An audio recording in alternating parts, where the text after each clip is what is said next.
Istriku, bisakah kamu meminjamkan 20 juta lagi? Rumah sakit sudah mengejar-ngejarku lagi. Tanya Zai Denzhou pada Hailey Xie dengan tidak enak hati.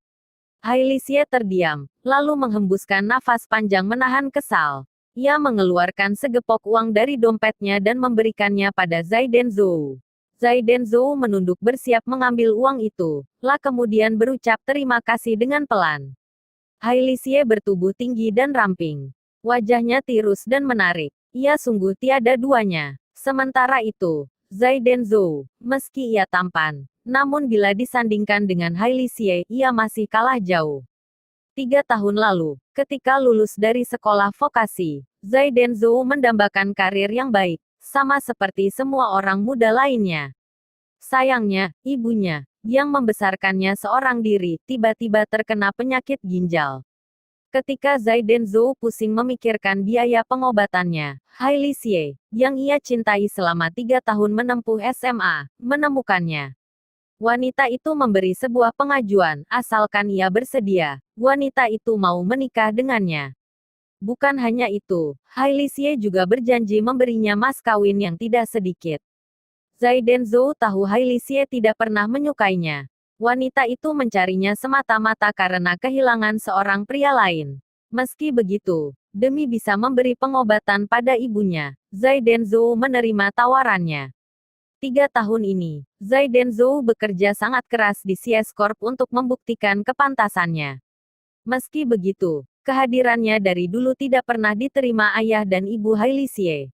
Ia bahkan sering disindir mereka. Sementara itu, meski Hailey Xie tidak begitu sering menyindir dan meledeknya, namun selama 3 tahun pernikahan mereka wanita itu tidak pernah mengizinkannya menyentuhnya sedikit pun. Tepat ketika Zai Denzhou akan mengambil uang dari Hailey Xie itu, ibu Hailey Xie masuk. Melihat pemandangan ini, wanita itu langsung emosi dan berkata keras, Hailey Xie, kamu mengapa lagi-lagi memberi uang pada sampah ini?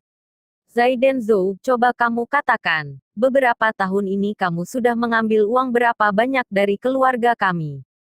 Kamu sadar diri tidak kamu sudah sering mengambil uang dari kami?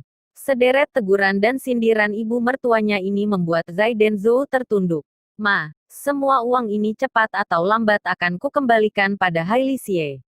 Mamaku sekarang harus cuci ginjal. Mertuanya menjawab dingin, mamamu perlu sakit ginjal dengan keluarga kami apa hubungannya? Kamu menganggap keluarga kami sebagai bank. Kamu tahu tidak perusahaan Hailey Xie sekarang sedang kesulitan. Wanita paruh baya itu pun menegur Hailey Xie, pokoknya uang ini jangan diberikan pada dia. Sembari mengatakan ini, wanita itu pun berjalan ke arah Zai Denzhou untuk mengambil uang itu dengan paksa. Ma, sudahlah. Hailey Xie melarangnya dengan nada lelah, sudahlah. Urusan kantor juga tidak bisa diselesaikan hanya dengan uang 20 juta. Melihat ekspresi Hailey Xie, Zai Denzhou merasa semakin frustrasi dengan dirinya sendiri. Perusahaan kosmetik Hailey Xie sedang menghadapi krisis besar, namun ia sama sekali tidak bisa membantunya. Ia tidak bisa menjadi tiang tempat istrinya bersandar dan mengeluh. Ketidaksukaan mertuanya pada dirinya nampaknya sudah mencapai tahap yang tidak bisa diperbaiki. Wanita itu kini marah, aku sungguh tidak paham apa gunanya keberadaanmu di rumah ini. Suami orang lain semua bisa menumpuk kekayaan, sementara kamu malah menghabiskan uang kami. Kamu sungguh sampah yang paling buruk di antara sampah-sampah lain. Ini baru lewat jam 12 siang. Pintu tiba-tiba diketuk seseorang. Zai Denzhou mengernyitkan alis, ia terlihat gusar. Sementara itu, Hailey Xie membuka pintu dengan wajah tidak berdaya dan malas.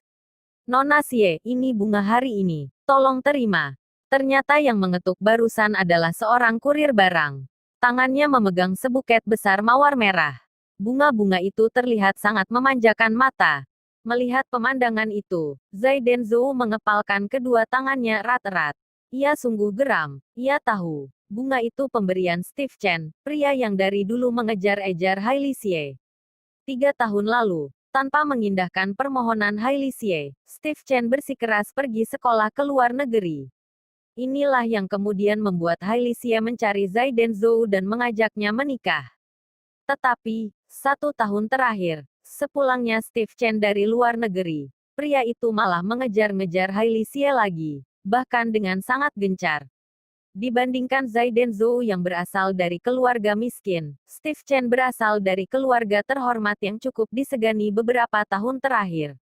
Pria itu juga orang keuangan yang sangat handal di bidangnya. Sejak 1 tahun lalu Hailey Xie menolak kiriman bunga pertamanya, Steve Chen setiap hari selama 1 tahun malah terus bersikeras mengirimkan bunga. Kalau wanita lain yang menghadapi situasi ini, wanita itu pasti pada akhirnya luluh juga. Tetapi Hailey Xie berbeda dari mereka semua. Hailey Xie sepertinya sudah membulatkan hatinya untuk menjauh dari Steve Chen. Wanita itu dari dulu tidak pernah meladeni segala godaan Steve Chen. Bagi Zhai Denzhou, ini sesuatu yang amat menenangkan hati.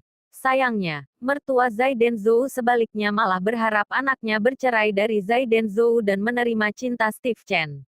Dengan begitu, kesulitan yang dihadapi perusahaan Hailey Xie akan menemukan solusi. Karena bagaimanapun juga keluarga Steve Chen sangat kuat. Pria itu pasti bisa membantunya semudah membalikkan telapak tangan. Meski begitu, Hailey Xie tidak pernah memenuhi harapan ibunya. Wanita itu berkata pada kurir, "Maaf, aku tidak bersedia menerima, kamu bawa pulang saja." Ibunya buru-buru berkata, "Steve Chen sudah berlaku seromantis ini, mengapa kamu tidak mau menghargainya sama sekali? Sini aku saja yang terima." Wanita paruh baya itu melangkah gembira menerima sebuket bunga itu. Melihat tingkah ibunya, Hailey Xie tidak mendebat apa-apa. Hanya raut kelelahan dalam wajahnya saja yang bertambah jelas. "Ma, aku mau ke bank membicarakan urusan peminjaman uang, aku pergi dulu ya."